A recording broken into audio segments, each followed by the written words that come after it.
그리스도의 풍성하신 은혜와 사랑이 늘 함께 하시기를 바랍니다. 오늘 이 아침에는 고린도전서 제2장 10절로 16절까지의 말씀, 생명의 삶 큐티 5월 14일자 말씀입니다. 2장 10절입니다. 오직 하나님이 성령으로 이것을 우리에게 보이셨으니 성령은 모든 것 곧 하나님의 깊은 것까지도 통달하시느니라. 사람의 일을 사람의 속에 있는 영 외에 누가 알리요? 이와 같이 하나님의 일도 하나님의 영 외에는 아무도 알지 못하느니라. 11절 말씀에 보면 하나님의 영이라고 하는 표현이 나옵니다. 그것이 10절에 말하는 성령이시죠. 하나님의 영, 곧 성령인데 성령은 또 그리스도의 영도 되십니다. 그래서 성령이 일하셨다, 그리스도의 영이 일하셨다, 하나님의 영이 일하셨다, 이렇게 이야기하는 것이 다 같은 이야기라고도 할 수 있습니다. 그런데 10절의 말씀에 보면 성령은 모든 것 곧 하나님의 깊은 것까지도 통달하시느니라 그랬습니다.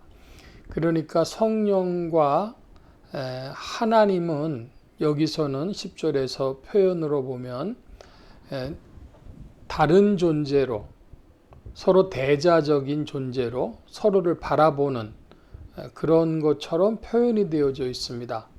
여기에 이제 흔히 말하는 삼위일체 신비가 있는 것이죠.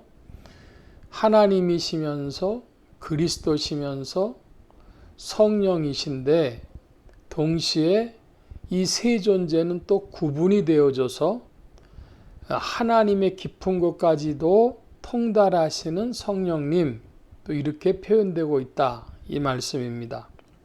12절입니다. 우리가 세상의 영을 받지 아니하고 오직 하나님께로부터 온 영을 받았으니 이는 우리로 하여금 하나님께서 우리에게 은혜로 주신 것들을 알게 하려 하심이라. 우리가 이것을 말하거니와 사람의 지혜가 가르친 말로 아니하고 오직 성령께서 가르치신 것으로 하니 영적인 일은 영적인 것으로 분별하느니라.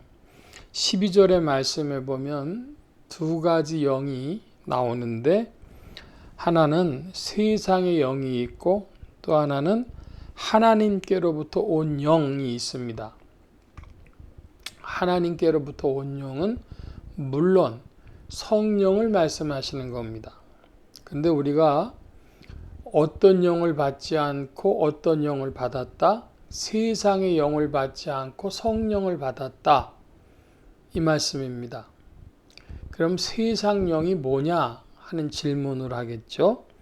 이것은 11절에 나오는 사람 속에 있는 영과 관계되어지는 것인데, 사람 속에 있는 영이라고 하는 것은 하나님께서 온전하게 복되게 창조한 인간인 아담이 그 번과함으로 말미암아서 흔히 타락했다 그러죠. 에덴 동산에서 쫓겨났다고 말합니다. 그러므로 사람 속에 있는 영은 흠이 있는 영입니다. 허물이 있는 영입니다. 다른 표현으로 죄악된 영이죠. 그 죄악된 영의 실체적인 표현이 세상의 영이라고 할 수 있습니다. 세상 영이 뭐냐? 그러면 물론 세상이 보여주는 것들인데 조금 살펴보자면 대표적인 것이 헛된 영광입니다. 헛된 영광.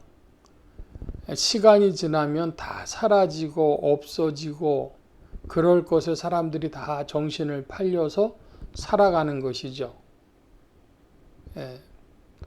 헛된 영광, 헛된 수고, 이런 것들이 다 부질없는 짓, 이런 것들이 세상 영이 주는 것인데, 예를 들어 보겠습니다.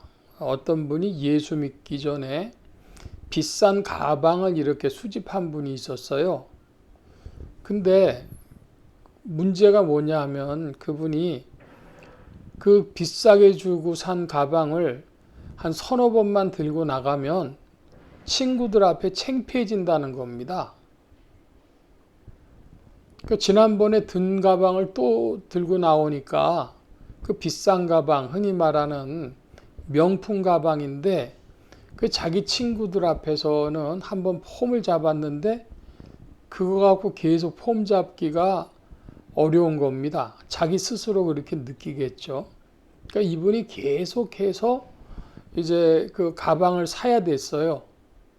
그래서 뭐 여유가 있을 땐 그렇지만 여유 없을 때는 허리띠를 졸라매다시피 해가지고 또 가방 사고 그랬는데 어느 날 그럴 필요가 있을까 하는 생각이 들어왔어요. 예수님 믿고 나가지고 생활에 이제 변화가 슬슬 찾아오는데 갑자기 그런 생각이 온 겁니다. 그래서 나 그거 말고 좀 그거를 다른 데 쓰고 싶다. 뭐 이런 생각이 들어간 거예요. 다른 사람들한테도 도움되는 일에 좀 쓰고 싶다. 이런 생각이 들었습니다. 자기가 그 가가지고 시장에 가가지고 자기 마음에 드는 건데 몇만 원씩밖에 안 해더래요. 그래서 그냥 그걸 사들고 이제 다닙니다. 친구들이 뭐 가방 이쁘다 그러면서 얘기를 하는데 그거 얼마짜리야? 그래서 4만 원 줬어 그랬다는 거예요. 그때 친구들이 놀라갖고 야 이건 명품 아니냐? 그래서 나 이제 그런 거 들었더니 야 그것도 지겹다. 나 그냥 시장에서 사서 들 거야 그랬다는 거예요. 헛된 영광이기 때문에 그거 사라져도 별로 그렇게 큰 문제 될 거 없습니다. 남자들 좋은 차 좋아하죠. 근데 좋은 차도 마찬가지입니다. 어느 목사님이 얘기하시는 걸 들었어요. 봤더니 처음에는 아유 중고차라도 있으면 걸어 다니지 않아서 좋을 텐데 중고차를 샀더니 아유 좀 작아도 새 차가 있었으면 좋겠다 그랬대요. 새 차를 어떤 분이 그래서 사셨는데 아 이거 새 차라도 폼이 좀 안 나니까 좀 비싼 거 타고 싶다 그래가지고 외제차 탈 수 있는 환경이 됐답니다. 근데 거기서 그 다음이 뭐냐면 아유 내가 안 긁고 다른 사람이 끌어줬으면 좋겠다. 운전사 있는 차 타고 싶어 하는 거죠. 근데 그래 봐야 그 뭐 약간의 정도 차이지 뒷자리 타도 불편하긴 사실 마찬가지입니다. 저도 아주 옛날엔 그런 차를 타본 적이 있어요. 그래서 사람들은 이 헛된 영광, 세상에 속한 영광들이 헛된 영광들인데 그 세상의 영이다. 명예 좋아하고 다른 사람들 앞에서 높아지기를 자랑하고 좋은 거 자랑하고 그런 영, 그건 하나님께로부터 온 영이 아니죠. 자, 14절 말씀입니다. 육에 속한 사람은 하나님의 성령의 일들을 받지 아니하나니 이는 그것들이 그에게는 어리석어 보이며 또 그는 그것들을 알 수도 없나니 그러한 일은 영적으로 분별되기 때문이라. 신령한 자는 모든 것을 판단하나 자기는 아무에게도 판단을 받지 아니하느니라. 누가 주의 마음을 알아서 주를 가르치겠느냐? 그러나 우리가 그리스도의 마음을 가졌느니라. 14절에 보면 육에 속한 사람이 나옵니다. 이 육에 속한 사람의 그 반대말이라고 할 수 있는 것은 영에 속한 사람이죠. 육에 속한 사람, 육이라고 고린도서에 나오는 이 육은 세상이란 말씀을 드렸습니다. 그러니까 육에 속한 사람이라는 것은 세상 관심으로 가득 찬 사람, 세상 영으로 가득 차 있는 사람, 그런 사람이 육에 속한 사람이요. 그 반대는 영에 속한 사람인데 영에 속한 사람이란 그리스도의 마음으로 가득 찬 사람입니다. 여러분의 심령이 그리스도의 마음으로 가득 차시기를 축원합니다. 그리스도를 닮은 생각, 그리스도를 닮은 판단, 또 그리스도를 닮은 결심, 그리스도를 닮은 성품, 그리스도를 닮은 인격, 다 그리스도의 마음에 속한 것이죠. 그리스도의 마음으로 충만하여지는 분복을 누리시길 축원합니다. 오늘 말씀 여기까지 봅니다. 기도합니다.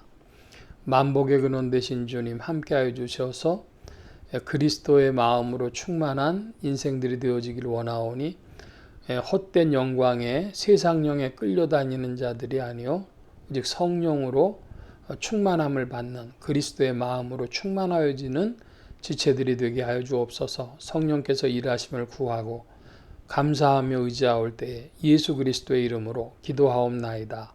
아멘.